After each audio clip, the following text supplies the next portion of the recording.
My smart home AI recorded my wife planning her wedding to another man. The groom wasn't me. Let me take you back to how this all started.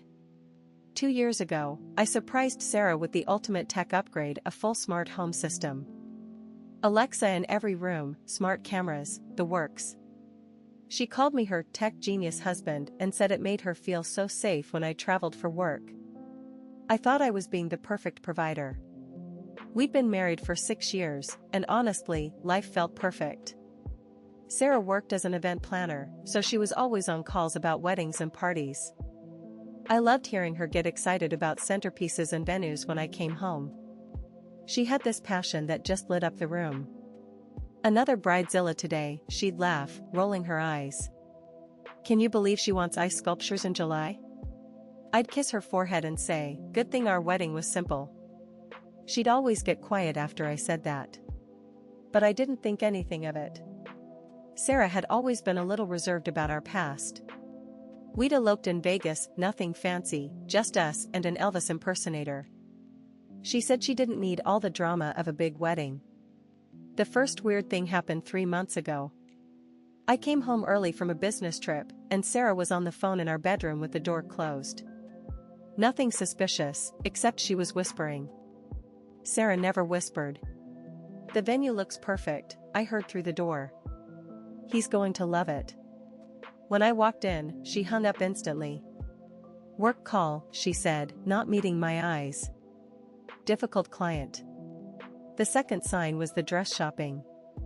Sarah started going out every Saturday, always dressed up, always excited.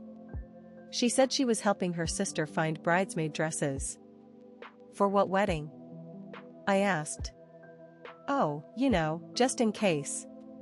She's dating that new guy. Her sister had been single for 2 years. But the thing that should have tipped me off was the way our smart home started acting weird. Alexa would randomly start playing romantic music.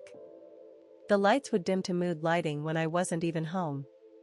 I thought we had some kind of glitch. I was so wrong. Last Tuesday, I was in my home office working late when I heard Sarah on a call in the kitchen. Our smart home system records everything for security, and I'd gotten into the habit of checking the logs when I heard strange sounds. I pulled up the audio file from that evening and hit play. The flowers will be perfect, Mom, Sarah's voice came through crystal clear. White roses and baby's breath, just like I always dreamed. My stomach dropped. Her mom died 3 years ago. I kept listening. I can't believe it's finally happening, Sarah continued. After all these years of waiting, I get to marry the love of my life. The love of my life? We were married. I was supposed to be the love of her life. But then I heard another voice. A man's voice I didn't recognize. I can't wait to call you my wife, baby. For real this time. For real this time? What did that mean?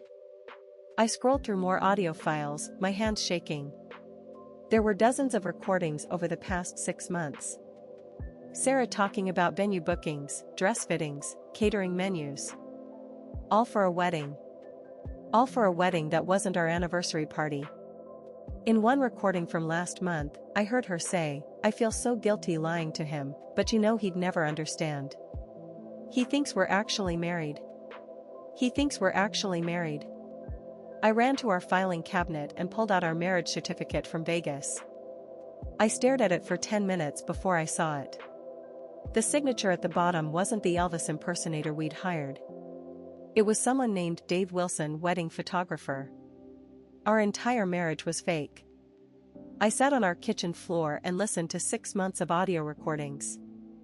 The truth came together like the world's cruelest puzzle.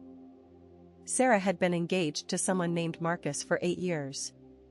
They'd been planning their wedding the entire time I'd known her. She'd been using our house, the house I bought for us, as her base of operations. The work trips I took weren't for business. I checked my company records. I'd been taking personal days, but I didn't remember requesting them. Someone had been drugging my coffee. I was Sarah's fake husband. Her cover story. Her free place to live while she planned her real wedding. And then I heard the recording that broke me completely. Marcus, honey, he just bought me the most beautiful anniversary gift, Sarah laughed. A diamond necklace. I'll wear it to our wedding and tell everyone you bought it for me.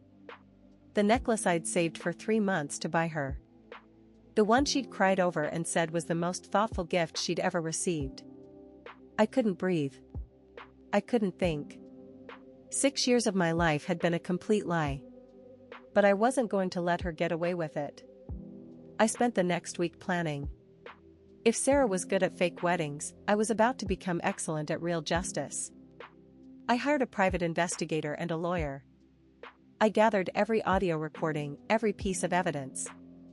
I found out Marcus owned a successful restaurant downtown. He had no idea I existed. Then I called Sarah's real family. Turns out, they all lived 2 hours away and had been wondering why she never brought her fiancé Marcus around anymore. The plan was beautiful in its simplicity.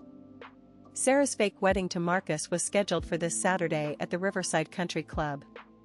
She thought I was going out of town for work. Instead, I showed up to her wedding as a guest.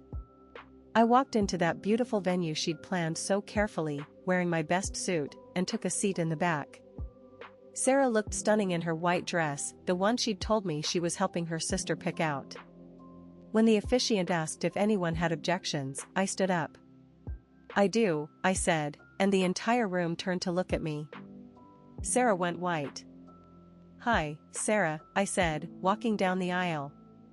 Nice wedding. Shame it's not legal. I handed Marcus the stack of papers my lawyer had prepared.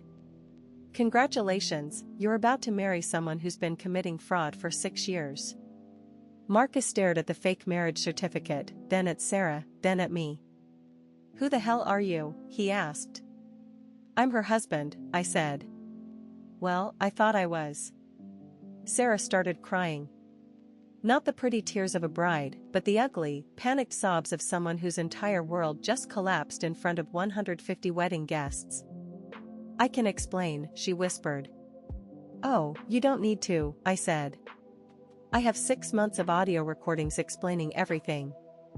I pulled out my phone and played the recording of her laughing about the anniversary necklace. Marcus ripped off his boutonniere and stormed out. Half the wedding party followed him. The other half just stared at Sarah in shock. The venue is paid for, I announced to the remaining guests. Enjoy the party. But the bride is leaving. Sarah begged me not to press charges as hotel security escorted her out. She said she'd pay me back, that she never meant to hurt me, that she loved me in her own way. But here's the thing about love: real love doesn't require secretly drugging someone's coffee for 6 years. I kept the house. I kept the smart home system too, though I changed all the passwords. And yes, I pressed charges. Sarah got 18 months for fraud and identity theft. Marcus? He sent me a thank you card. Apparently, Sarah had been stealing money from him too. I'm dating someone new now. Her name is Emma, and she thinks smart homes are creepy. We're thinking about getting a dog instead. And Emma's never asked me to help her plan someone else's wedding. Have you experienced something like this? Tell me in the comments.